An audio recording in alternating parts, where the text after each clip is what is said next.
So Oh, the boy. IRS has not only been figuratively weaponized, but literally weaponized. Since 2006, we've spent $35 million on guns, military-style equipment, and ammo at the IRS.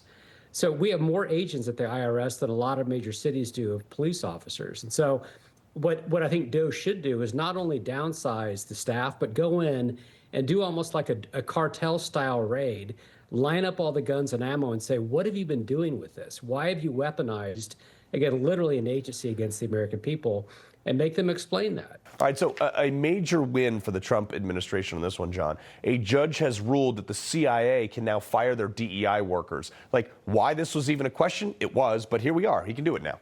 Yeah, look, I think, there's going to be a lot of cases and challenges coming up, and it's important to kind of separate these out. So first of all, we have to back up and say, what is the constitutional crisis in this country? And the crisis is Congress has allowed the creation of this fourth branch of government, this administrative state, over the past 100 years that has consolidated power in the hands of unelected bureaucrats where they're making laws. The people we elect to make laws are not the ones actually making the laws. We've outsourced that function.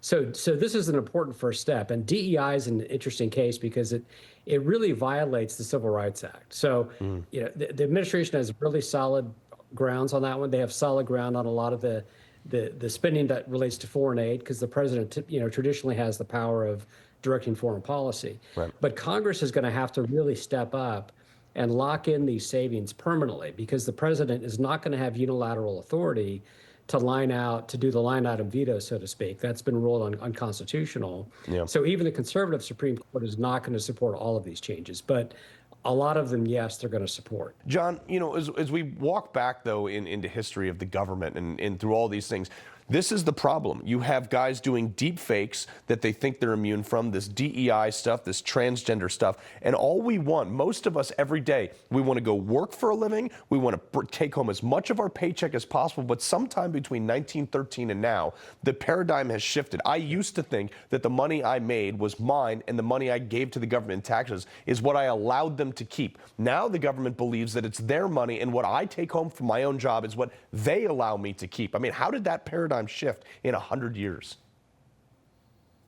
Yeah, well, look, there was a very relentless effort to do that. And I think we have a historic opportunity to really reboot what the founders envisioned in terms of limited government. And transparency is not a two-way street, it's a one-way street. So, Carl, we have the right to inspect the government's checkbook because it's our money. They do not have the right to inspect our checkbook.